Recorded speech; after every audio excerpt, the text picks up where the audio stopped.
L'entretien avec les ressources humaines est en fait le premier entretien que tu vas passer dans l'entreprise.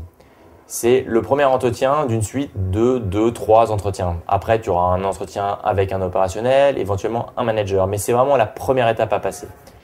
Donc, en fait, ce qui va se passer, c'est que tu vas être évalué sur tes motivations, sur ta personnalité et même parfois sur rapidement tes compétences.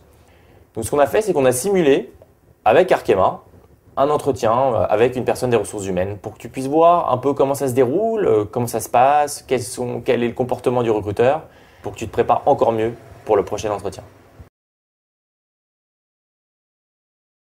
Donc on se rencontre aujourd'hui dans le cadre d'un entretien pour un stage en études de marché.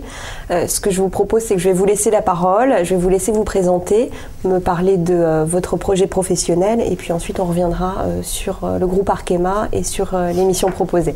Donc bonjour, Arnaud Perra. Alors pour mon parcours, suite à mon bac scientifique, j'ai intégré une classe préparatoire.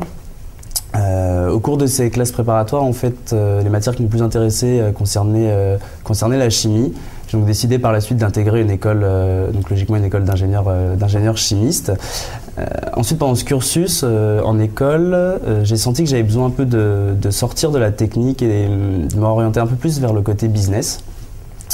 Et j'ai donc décidé de compléter cette formation par un master spécialisé en marketing.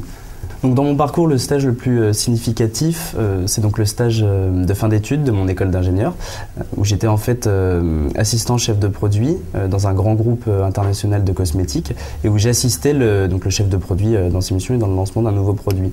Donc ce stage m'a permis de garder d'un côté le côté technique, mais aussi d'avoir un côté business. Et c'est ce qui m'a beaucoup plu et qui m'a donné envie de continuer dans une voie business et dans ce master marketing. Et donc aujourd'hui, je suis en cursus marketing et c'est dans le cadre de ce master que je cherche un stage de fin d'études. L'objectif de la présentation de vos expériences, c'est de pouvoir expliquer de manière simple les différents choix, la raison pour laquelle vous êtes là aujourd'hui. Le recruteur va vraiment chercher à comprendre la cohérence de votre parcours, quels ont été vos choix et ce qui les a motivés. Là, dans le cas présent, on a bien vu que le candidat a cherché à expliquer ses choix. On arrive à un parcours cohérent, simple, avec un discours derrière qui était suffisamment préparé, mais pas trop, et donc un candidat qui reste naturel et avec un discours clair. Quand vous abordez vos expériences professionnelles, surtout veillez à être clair et structuré dans votre discours.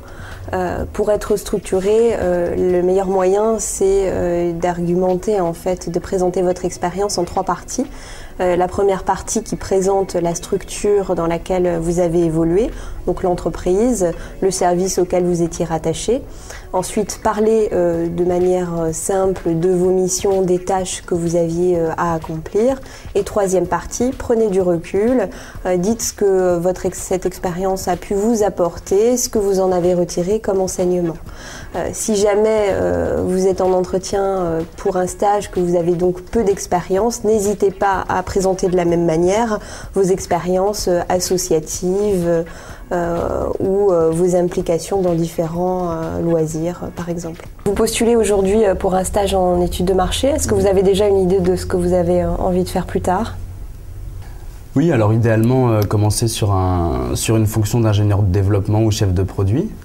Donc chef de produit pour être directement là du côté business. Parce que voilà, c'est vraiment ce qui m'intéresse, c'est la relation client, gérer une gamme de produits. Après, à moyen terme, ce serait en fonction des opportunités, évoluer vers des fonctions de management, si possible avoir un poste à envergure internationale.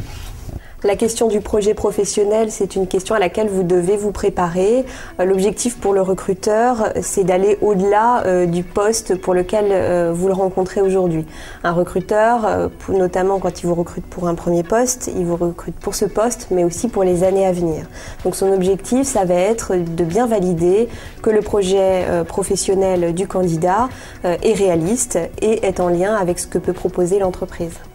J'aurais aimé que vous me parliez un petit peu du groupe Arkema, de ce que vous en avez compris et également des missions proposées, ce que vous avez retenu de l'annonce à laquelle vous avez répondu. D'accord. Donc Arkema, moi je connaissais assez bien via mon cursus d'ingénieur chimiste. Donc premier chimiste français avec une présence internationale, donc tant avec des sites industriels que des centres de recherche. Une grande orientation stratégique, c'est l'innovation. Donc ça c'est quand même assez important. Ensuite, au niveau de la mission, donc j'ai retenu que c'était en fait assister le chef produit sur toute la partie étude de marché, notamment analyser un peu les pratiques des concurrents, analyser les évolutions du marché sur les 5 dernières années, pour ensuite faire des préconisations donc pour le lancement du nouveau produit sur ce marché. Quelque chose de très important pour le recruteur, ça va être de tester la motivation du candidat. Donc le moyen que j'emploie pour tester cette motivation, ça va être de demander au candidat ce qu'il connaît du groupe et ce qu'il a retenu de la mission. Et ce, avant même de lui expliquer en détail ce qu'est Arkema et ce que seront les missions qui pourront lui être confiées. J'aurais aimé connaître votre disponibilité exacte. Début mai. C'est la durée également du stage. Pour une durée de 6 mois qui peut aller jusqu'à 8 mois. Et il y a également un certain nombre de questions techniques qui interviennent en général en fin d'entretien.